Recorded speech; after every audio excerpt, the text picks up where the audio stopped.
At 4:17, the skies over Crimea were still cloaked in silence. The calm before a storm no one saw coming. Without warning, hundreds of Ukrainian drones surged in from multiple directions, zeroing in on Saki Air Base, home to Russia's Su-37 fighters and Iskander-M launchers. This was not just an attack, it was a precision strike against a cornerstone installation, threatening Moscow's ability to project air power across southern Ukraine. In seconds, tranquility shattered, and the battlefield became a lesson in modern warfare. Thank you for watching the video. If you enjoyed it, like and follow so you don't miss any videos. The silence broken at 4:17 gave way to a storm of fire and steel.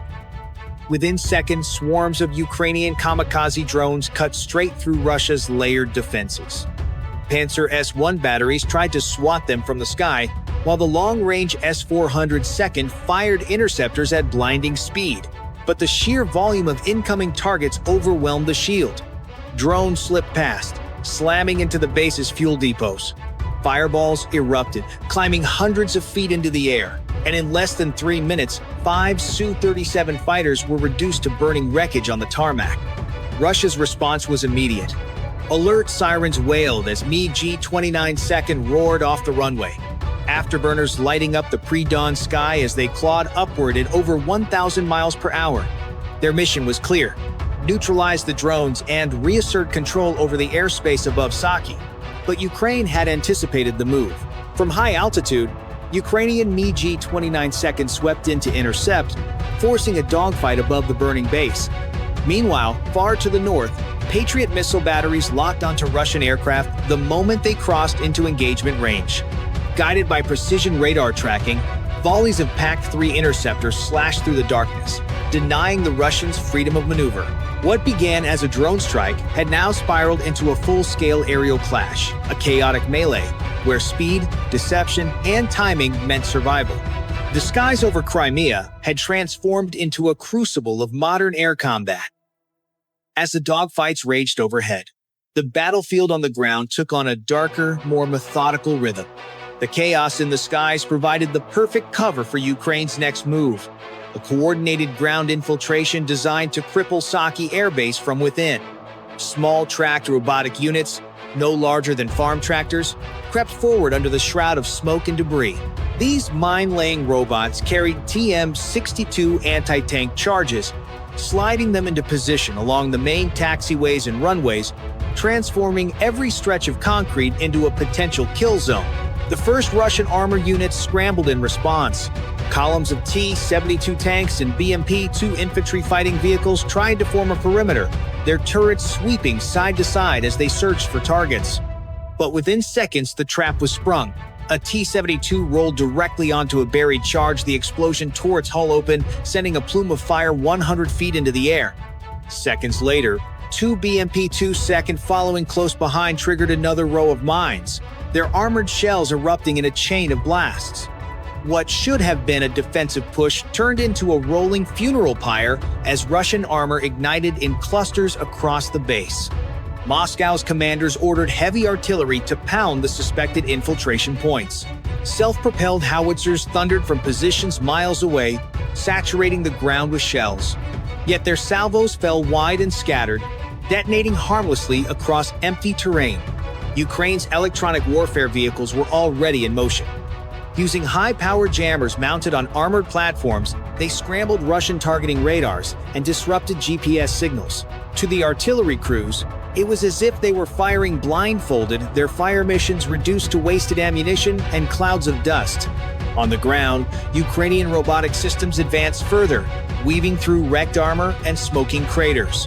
Some carried additional charges, planting them near hangars and fuel trucks, while others transmitted live targeting data back to command centers. Every step forward compounded Russia's disarray.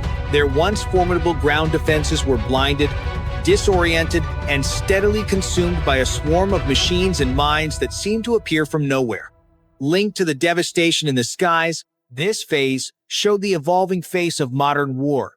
Drones and jets commanded the heavens, while silent, tireless robots reshaped the earth below. Saki was no longer just under attack, it was being dismantled piece by piece. The battlefield at Saki was burning from both sky and ground, but the fight was far from over. As Russian armor smoldered on the runways, and artillery fire fell uselessly into empty fields, Moscow escalated by reaching beyond the shoreline.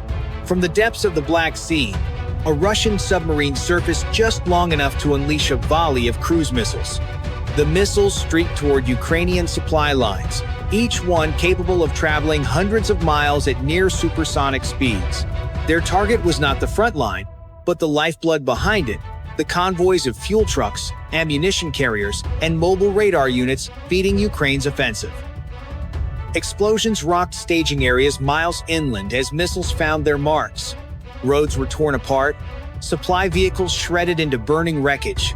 For a moment, Russia believed it had regained the upper hand, cutting off Ukraine's ability to sustain its assault.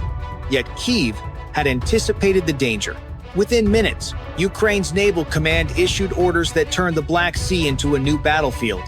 From hidden coastal positions, unmanned surface vessels, USVs rigged with high-yield explosives, surged forward at 50 knots. Small, fast, and nearly invisible on radar, they raced across the waves toward the Russian escort ships protecting the submarine. The Russian crews opened fire with heavy machine guns and deck cannons, tracers raking the sea, but the swarm pressed on. One by one, the USVs struck their targets. The first exploded beneath the stern of a Russian corvette, lifting the ship partially out of the water before splitting its hull. Another slammed broadside into a frigate, engulfing it in a fireball that sent shrapnel and seawater 100 feet skyward.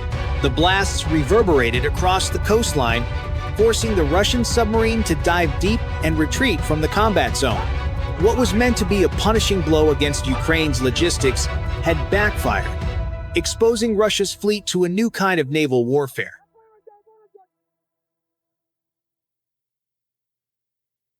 Just as drones had torn open the skies above Saki, unmanned vessels now ruled the sea. And in this phase of the battle, Ukraine proved that its reach extended not just to air and land, but across the waves as well. The shockwaves from the naval battle still echoed along the Crimean coast when the skies once again lit up with fire.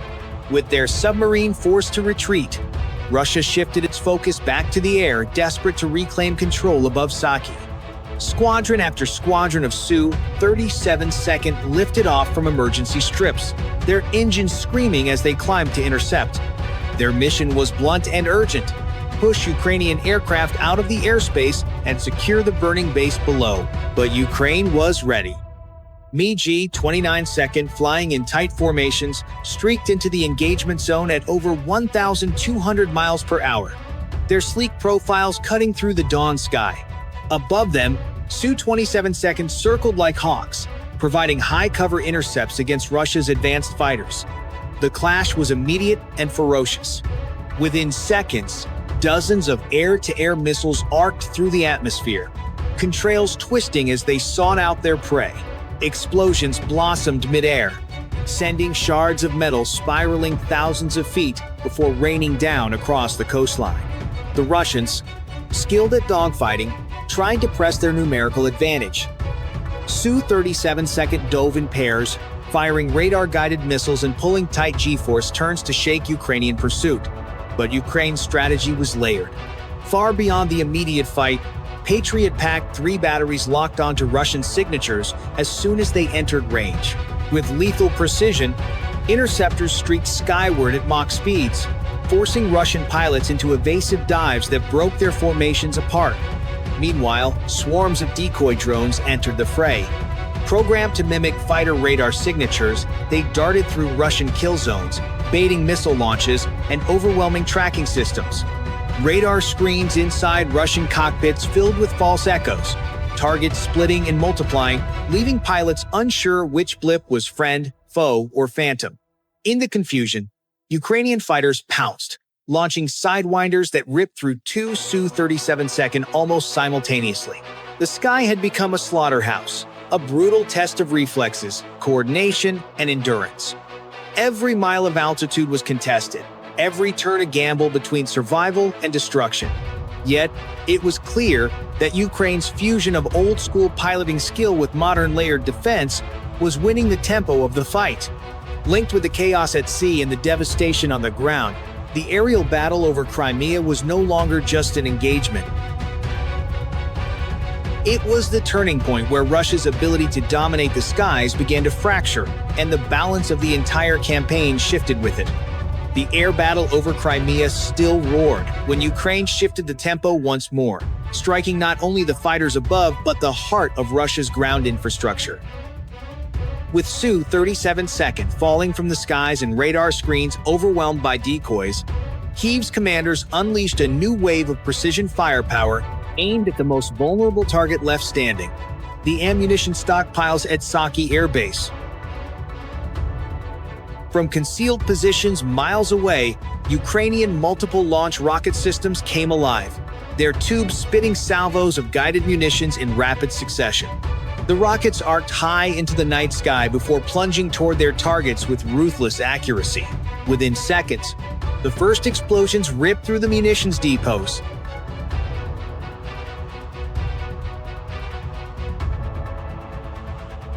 The shock waves triggered sympathetic detonations, and a chain reaction followed.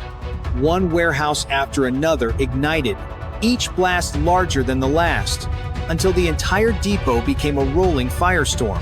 Flames leapt hundreds of feet, and the base was engulfed in a hellscape of secondary detonations that rattled windows as far as 20 miles away.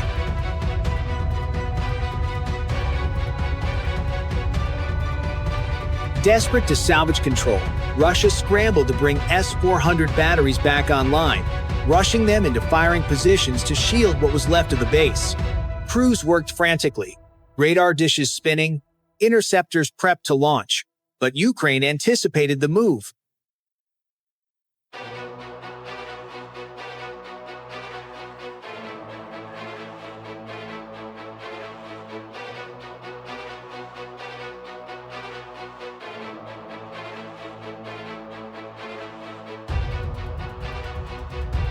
Electronic warfare vehicles deployed on the flanks poured electromagnetic interference across the spectrum, jamming, tracking radars, and scrambling missile guidance systems. To Russian operators, their high-tech shield was reduced to useless static, their eye in the sky, blinded at the very moment it was needed most.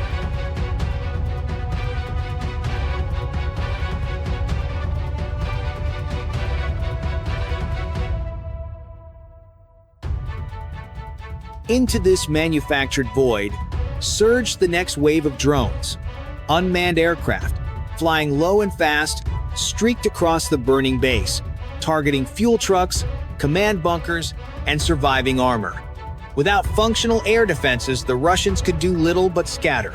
UAVs crashed directly into vehicles, shredding convoys in bursts of fire, while others dropped precision charges through shattered hangar roofs. Linked to the collapse of air superiority in Phase 4, this strike marked the true unraveling of Russia's defenses at Saki. The combination of long-range rocket artillery, synchronized electronic warfare, and relentless drone pressure transformed the once formidable base into a sea of flames and wreckage. What began as an air duel had now metastasized into the systematic destruction of Russia's logistical core in Crimea.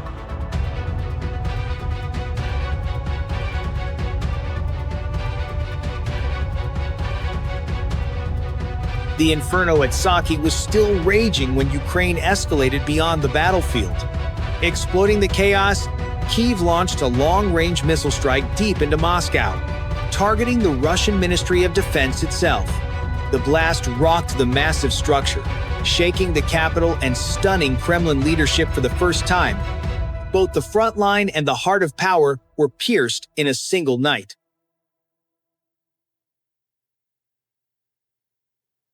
Russia retaliated with Iskander-M missiles against Kyiv, but Patriot batteries intercepted most of them mid-air.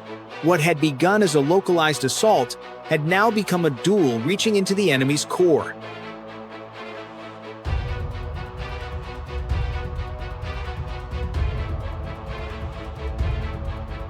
The strike on Moscow's Ministry of Defense marked the climax of a campaign that began with drones over Saki. Ukraine had not only erased the airbase, incinerating 5 Russian fighters and crippling Crimea's defenses, but also shaken the very core of Russia's command structure.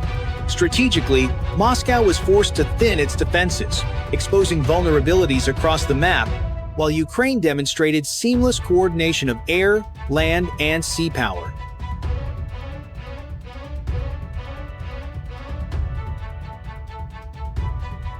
Yet one question lingered. If even Moscow could be struck, what fortress remains safe?